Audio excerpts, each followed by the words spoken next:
मामला क्या है, इतनी कागजात आपने लिए हुए और आप कह रहे हैं कि भारतीय जनता पार्टी का ऐसा कार्य उन्होंने किया है जो आप खोलने वाले पोल उनकी। देखिए, जैसा कि आप लोग भी सभी हिसार की जनता भी देख रही थी, सरकार होती है उनकी अपने जैसे कार्यक्रम अगर होते हैं तो सत्ता पक्ष वाले अपना फायदा तो उठाते हैं। पिछले दिनों सरकार कांग्रेस की भी रही है, उन दिनों भी कार्यक्रम हुए, अब भाजपा के कार्यक्रम हो रहे हैं, उसको लेके आपने कहा कि एक तरह से सत्ता का दुरुपयोग ये कर रहे हैं। तो आप एक निष्पक्ष तौर से अगर बात करें तो आगे क्या कार्रवाई करेंगे आप इसे? देखिए, मेरे संज्ञान में तो ऐसा कोई कार्यक्रम नहीं है। आप एडवोकेट भी हैं, आपको नॉलेज भी है, उसके साथ साथ आपने आरटीआई के माध्यम से दस्तावेज आपने मंगवा लिया, आगे क्या कार्रवाई आप करेंगे? आपने कहा कि भ्रष्टाचार हुआ है, भारतीय जनता पार्टी अपनी मनमानी कर रही है, तो यूनिवर्सिटी को बचाने के लिए किस तरह का आपका योगदान होगा? भारी लेवल पे भ्रष्टाचार हो रहा है इसमें, और आगे भी अगर इस हम लोग कांग्रेस भवन है और हमारे साथ है कांग्रेस पार्टी के वरिष्ठ नेता, युवा नेता है, एडवोकेट है योगेश सिहाग जी। कुछ दस्तावेज जिन्होंने लिया हुआ कह रहे हैं कि बहुत बड़ा घोटाला एक तरह से भारतीय जनता पार्टी ने किया है। क्या ऐसे दस्तावेज है और क्या ऐसा घोटाला है कि जो ये उजागर करना चाहते हैं? हम बात करेंगे योगेश जी से जो एडवोकेट हैं और एक तरह से इन्होंने आरटीआई के माध्यम से दस्तावेज इनके पास आए हैं। बात करेंगे इनसे क्या मामला है। सर नमस्कार। बहुत बहुत धन्यवाद सर। जी, मामला क्या है, इतनी कागजात आपने लिए हुए और आप कह रहे हैं कि भारतीय जनता पार्टी का ऐसा कार्य उन्होंने किया है जो आप खोलने वाले पोल उनकी। देखिए, जैसा कि आप लोग भी सभी हिसार की जनता भी देख रही थी और मीडिया के माध्यम से भी पिछले 5-6 सालों से जो भारतीय जनता पार्टी है वो गुरु जम्बेश्वर यूनिवर्सिटी का जो है एक जो कैंपस का जो है एक दुरुपयोग उनके द्वारा किया जाता था। चौधरी रणबीर सिंह ऑडिटोरियम है बड़ा, और उसमें 2-3 छोटे हॉल और हैं। उसमें हर कार्यक्रम वो अपनी, चाहे पार्टी की बैठकें हो, चाहे पार्टी के परीक्षण शिविर हो, या पन्ना प्रमुख सम्मेलन भी आप लोगों ने सुना होगा, वो उस जीजेयू में वो करते थे। तो हम लोगों के ये ही ध्यान में आया कि इस यूनिवर्सिटी में हमें नहीं लगता कि इस तरह के कार्यक्रम की इजाजत होगी, तो मैंने इसमें जुलाई में उसके बाद आरटीआई लगाई।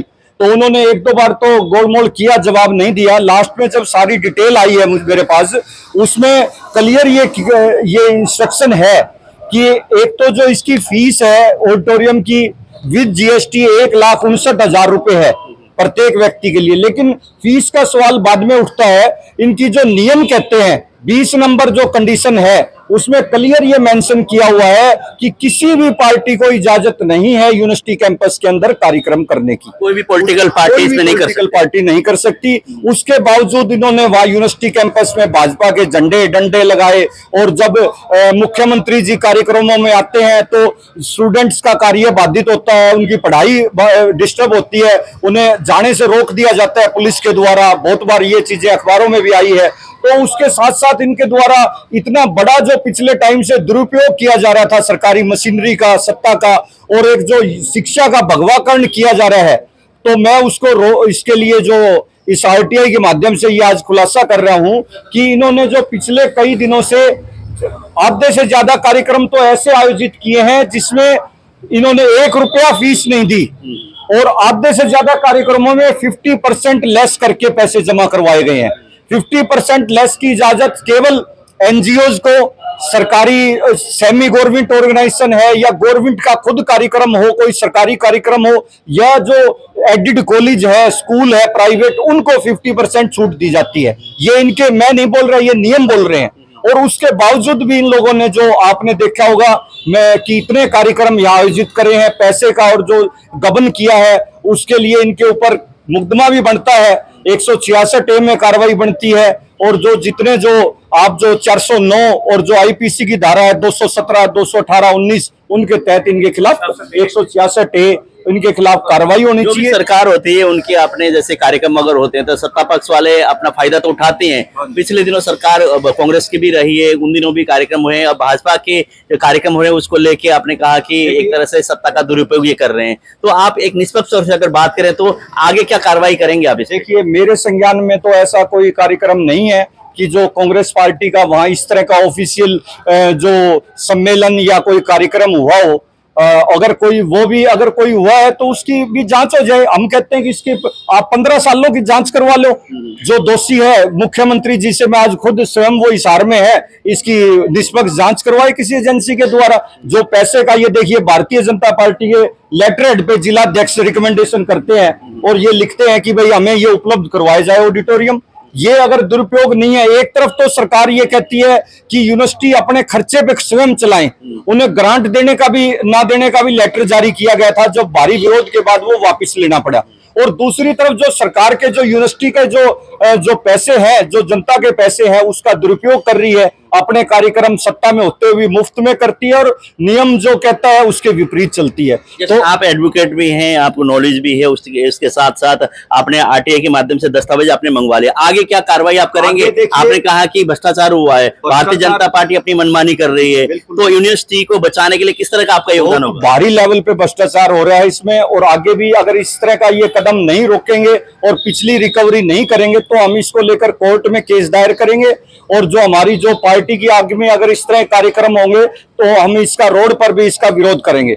हमारी एनएसयूआई की जो टीम है वो भी इसका विरोध करेगी और अन्य संगठन और कांग्रेस पार्टी भी इसका विरोध करती है। आप क्या कहेंगे इस मामले को लेकर? योगेश जी हैं, इनका जी आप जी बताइए। दीपक वर्मा जी ओबीसी के हरियाणा। मैं दीपक वर्मा एडवोकेट उकलाना मंडी से हूँ। मैं कांग्रेस पार्टी का स्टेट जॉइंट कोऑर्डिनेटर हूँ। मैं इस मुद्दे के बारे में ये कहना चाहता हूँ कि ये जो है भाजपा पार्टी ने गलत किया है और वो अपना सत्ता में होने का फायदा उठाती है। देखो हम तो अभी सीख रहे हैं। हमारे सीनियर योगेश सिहाग एडवोकेट जी है जो जिला प्रवक्ता है हिसार के, वो हमें टाइम पे सिखाते रहते हैं और वो सार्वजनिक मुद्दों पर आवाज उठाते रहते हैं और भ्रष्टाचार के खिलाफ भी आवाज उठाते रहते हैं। देखिए उन्होंने हमें इतना तक सिखाया कि वो हमें 100 एडवोकेटों को यहाँ से लेकर कुरुक्षेत्र भारत जोड़ो यात्रा में भी लेकर गए थे।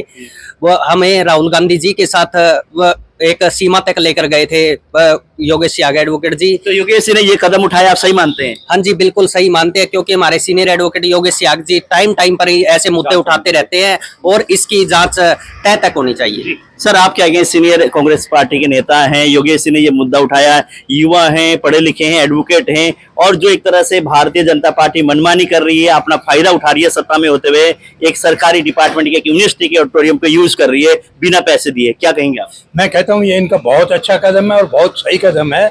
जनता को हम सारे मिलकर जागरूक करेंगे इस मामले में।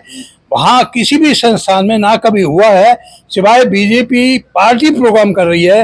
गवर्नमेंट शिक्षण संस्थान में कभी भी पार्टी प्रोग्राम नहीं हो सकते, इससे वहाँ पर बहुत ज़्यादा डिस्मिस होती है।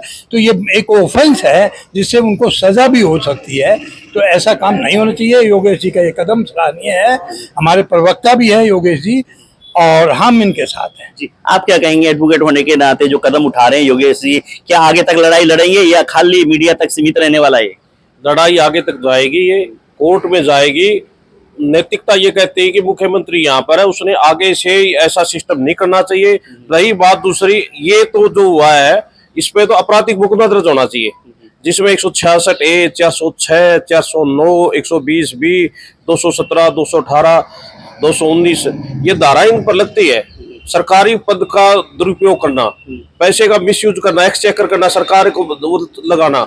और शिक्षा, दूसरी बात ये है शिक्षा संस्थाएं जो भी है वो भी प्रभावित होती है इसके अंदर।